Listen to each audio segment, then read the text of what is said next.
Masjid Qiblatain, bukti ketaatan kepada Allah Subhanahu wa Ta'ala.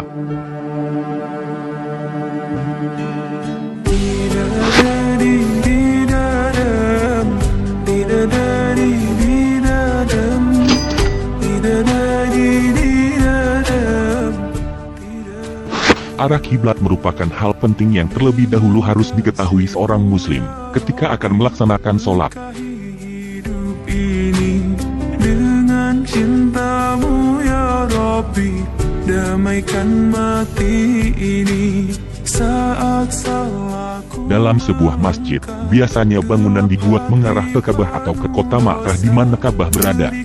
Jalan berarah temuimu di syurga. Hijau rindunya pohon menyambut kedatangan para peziarah lintas dunia ketika berada di sekitar Masjid Qiblatain Madinah, Arab Saudi. Pada pagi hari yang cukup cerah, para jamaah haji dari lintas dunia, termasuk Indonesia, telah memadati Masjid Qiblatain. Masjid ini terletak di tepi jalan menuju kampus Universitas Madinah, di dekat Istana Raja Kejurusan Wadi Akik, di atas sebuah bukit kecil, di utara Harawabroh, Madinah, Arab Saudi.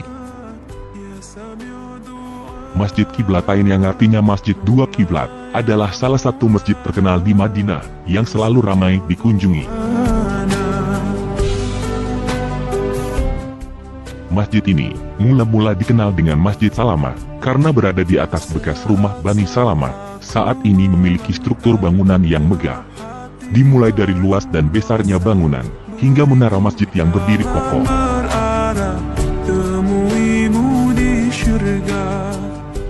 Udara dingin karena siraman air kondisioner menerpa para pengunjung. Lantai terasa lembut karena dilapisi karpet yang berkualitas, dengan warna merah.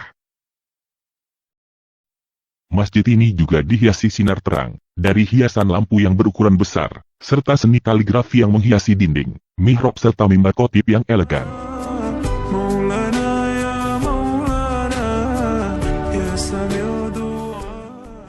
Selain itu, sebagai bagian dari sejarah perubahan arah kiblat di masjid, persis di belakang arah mihrab di bagian atas terdapat arah kiblat pertama.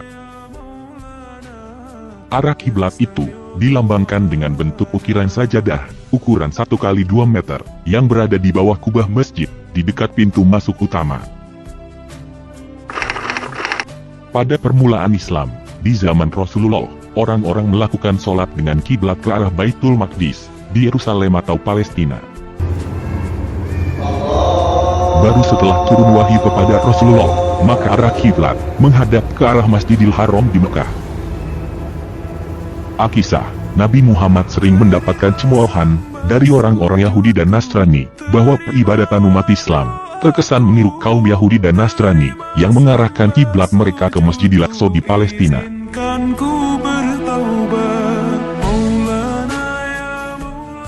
Peristiwa itu terjadi pada tahun kedua Hijriah, pada hari Senin bulan Rajab, waktu duhur di Masjid Bani Salamah ini. Ketika itu Rasulullah tengah salat zuhur dengan menghadap ke arah Masjidil Aqsa. Atas perintah Allah, turunlah malaikat Jibril alaihi salam menyampaikan wahyu Al-Quran, surat Al-Baqarah ayat 144.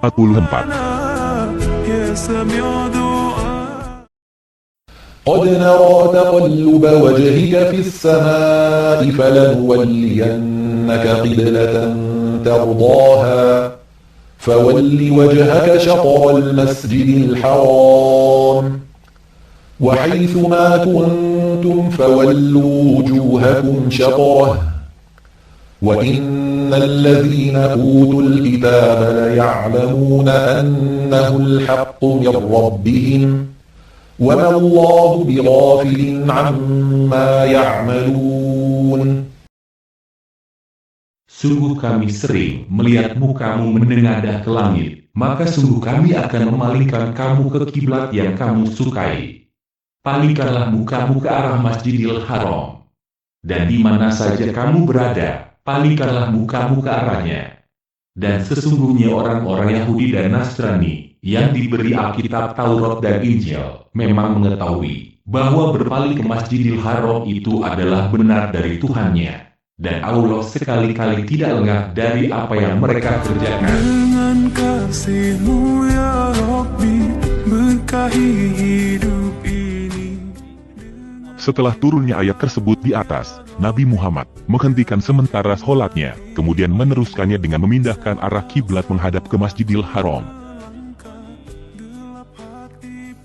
Merujuk pada peristiwa tersebut itulah, lalu masjid ini dinamakan Masjid Kiblatain, yang artinya masjid berkiblat dua. Dalam sejarahnya, Nabi Muhammad juga telah memerintahkan Utsman bin Affan untuk membeli sebuah sumur milik orang Yahudi, karena menurut beliau, keberadaan sumur sangat penting bagi sebuah masjid sebagai air minum dan segala aktivitas ibadah. Setelah dibeli, sumur itu kemudian diwakafkan dan digunakan hingga kini sebagai sumber pengairan pohon-pohon hijau yang rimbun, dan juga keperluan para jamaah atau pengunjung masjid tersebut. Masjid Kiblatain telah mengalami beberapa kali pemugaran.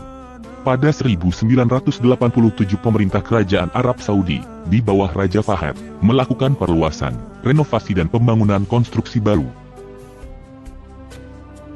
Namun tidak menghilangkan ciri khas masjid tersebut.